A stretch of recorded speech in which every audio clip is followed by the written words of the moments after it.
Hey guys, welcome back to The Upper Hand YouTube channel. I'm your host, John Hand. Today we are going to be going over a property evaluation method called the 4-square method. As you can see, 4 squares. It's basically income versus expenses on a rental property to give you a really good idea of what your cash flow is, what your cash on cash return is, and just if a property makes sense. So I've seen the 4-square method done a lot. I got it from biggerpockets.com. Great resource to go for forums, information, property evaluation, stuff like that.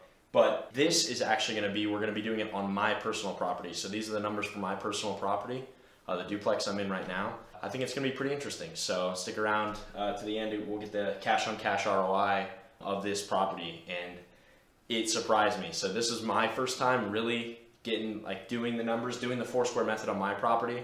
I guessed it before I bought it, but these are the actual numbers. So let's get right into it. So for rental income, I did 2920.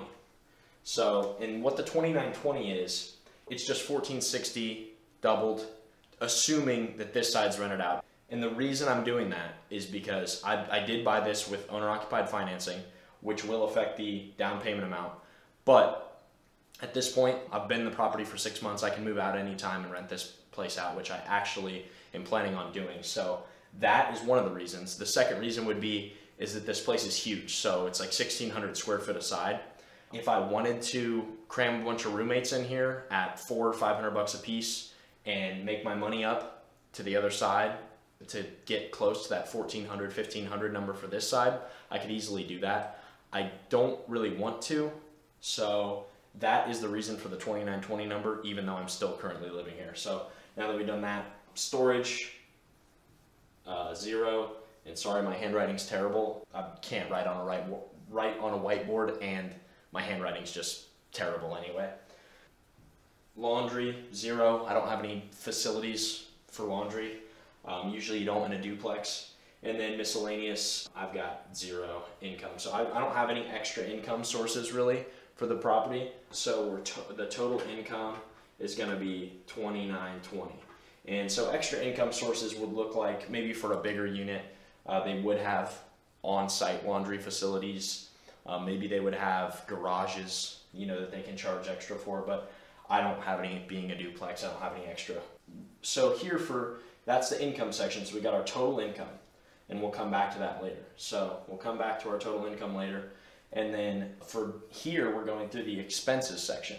So for taxes and insurance, I'm not going to put any up there.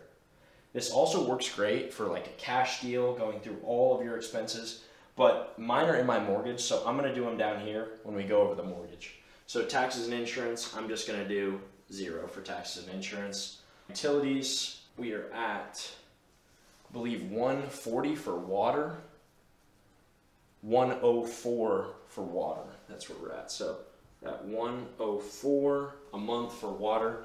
I, as the landlord, pay for both sides water. So I basically just kind of incorporate that into the rent price. Trash, we are on city trash. So that is 0, but obviously a bigger unit. You'd have to get your own dumpster for your tenants to be dumping their trash in. So that would cost you there. Even a unit kind of outside the city limits, have to pay for trash as well. HOA, we are, like I said, again in Columbus, so there is no HOA here in my neighborhood. Lawn and snow removal, I have the tenants take care of their own lawn and snow. I will pretty much do that with all of my duplexes, unless it's in really upscale area.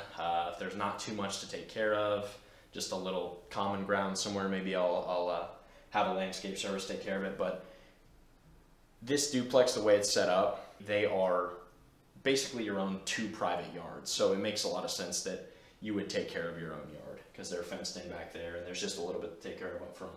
But like I said, bigger units, you get into starting to have these costs. For just the sake of room, which already you can see that it was hard to cram everything on here. Hopefully you can read everything. I put vacancy, repairs, and CapEx on one line, but this is going to be tripled here. So we're going to do 146 for vacancy, 146 for repairs, and 146 for CapEx, and that looks horrible, but don't mind that. So 146 times 3, so we're going to do, and that's 5%. And I'll tell you why I did 5% here in a second. But that means that I am going to be setting aside 5% of the gross monthly rents towards vacancy, repairs, and CapEx every month. So like you put those in a different account, put those in a different savings account. The reason for that is because obviously the unit is going to go vacant. The units are both going to go vacant at some point. But I believe that this is a pretty marketable area, and the vacancy rate here isn't going to be too significant. As far as repairs, the unit's in relatively good shape. That's why I did the 5% for repairs. It's going to be a little bit mix of me doing stuff, maybe a property manager doing stuff here soon. And then for CapEx, I also did 5%. Property has a new roof, and I've already actually set aside in the rehab budget here later. So we'll go over the rehab budget, and that is why I have the CapEx as low as it is, because I'm going to be putting a good amount of money into the property soon that I've already set aside. So I wouldn't include that in the CapEx or repairs because it's going to be put in from the rehab budget that I accounted for when I did this method and the bigger pockets evaluation method before I bought the house. So for management, I did the pretty standard 10%. Since I only have 2 units, sometimes you can go down to 7 or 8, but I just did the standard 10%. That way I would have enough when it comes time to actually hire a property manager. So that comes out to $292, and this is 146 times 3. So I mean, you can't really see that, but that's 146 times 3, by the way.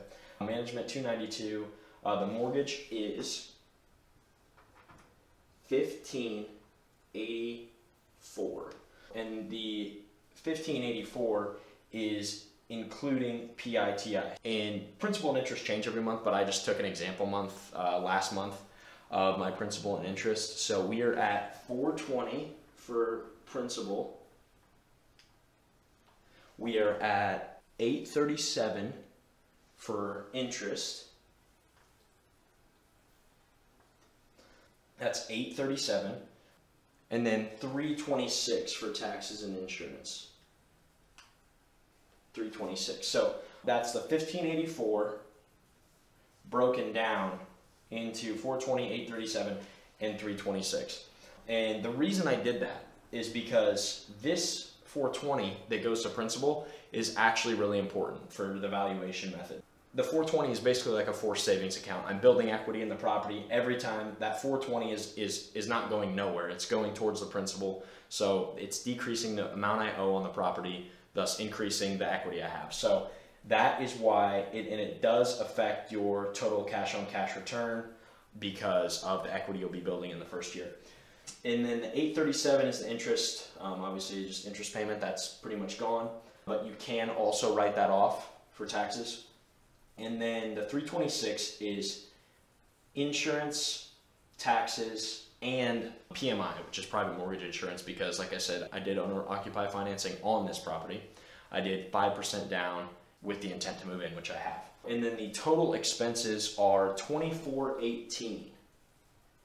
So when I saw that number, I was pretty excited. So I hadn't really redone the numbers since I ran them the first time, because just I knew that this property was going to be a great deal.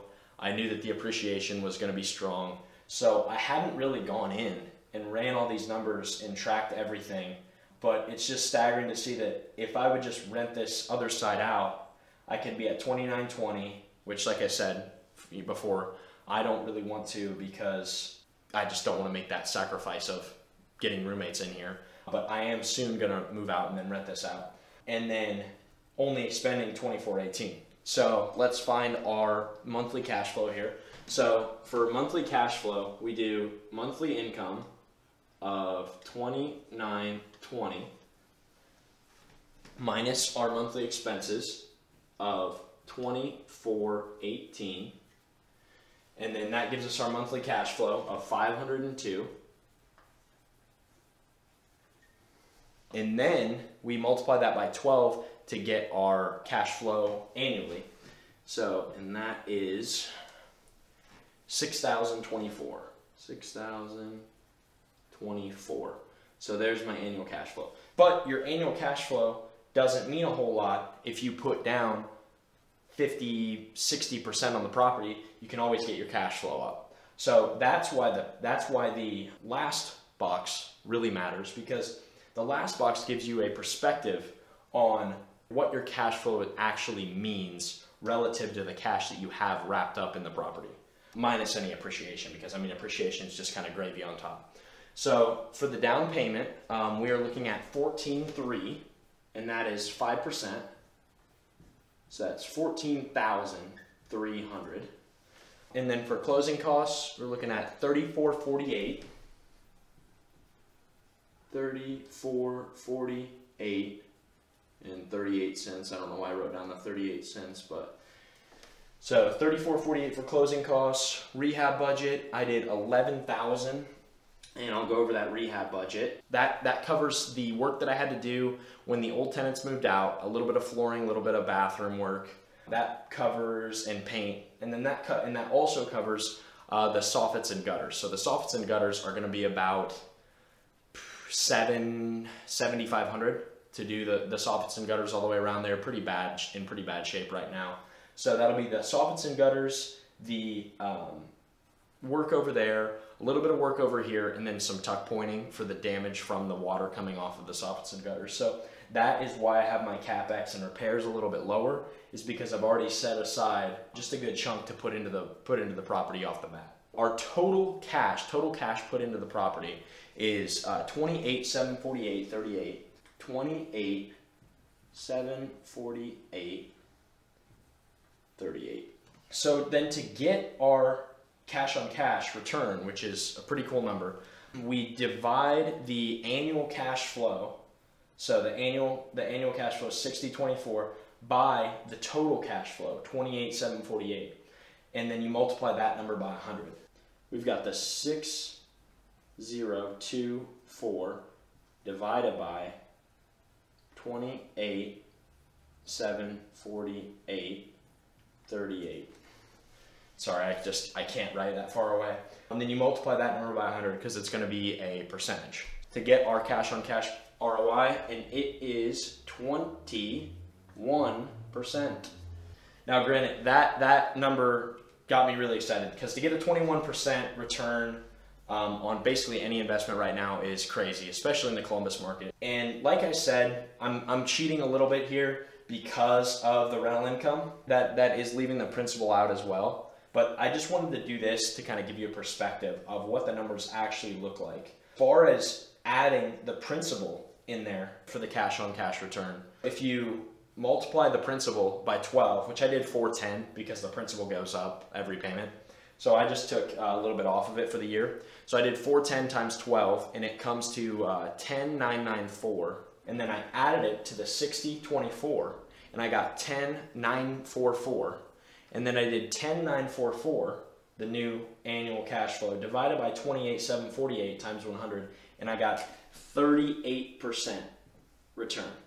That just shows you what you can get when you factor in the principal. If I had both of these things rented out, and you start with a owner-occupied loan. Just to summarize everything, you may not be here at this rent with an owner-occupied loan, so it would either offset a lower rent or higher costs off the rip. It's just always great to be able to combine the two. So I did an owner-occupied loan, and I'm soon going to be renting out my side here. So I just wanted to kind of do the numbers like that, because I just think it gives a really interesting perspective on what the numbers are and what they could be if you do an owner-occupied loan and move out in 6 months. You know, if you only have 6 months of the high payments and then you go up to this cash flow, I mean, the possibilities are limitless, and you can do this over and over again. You can just move up and move on to the next duplex. Let me know what you guys think. Let me know what questions you have. Let me know if you want me to do another one with my cash flow. It will be negative, but I can take away the management costs. And that's why I left the management costs, is because this is going to be a future sort of projection here. But if I was going to do me living in it right now in the raw cost of the $1,460, I could take away the management. I'd be net down a little bit, but it'd give another good perspective as to, you know, kind of what it's going to look like to move into a duplex and not necessarily be cash flowing off the bat. So let me know if you guys want to see, some different numbers. So that about sums everything up. I really appreciate you guys watching the video. If you liked it, please hit like and subscribe, and leave a comment down in the comments of what you want to see next. Thanks so much.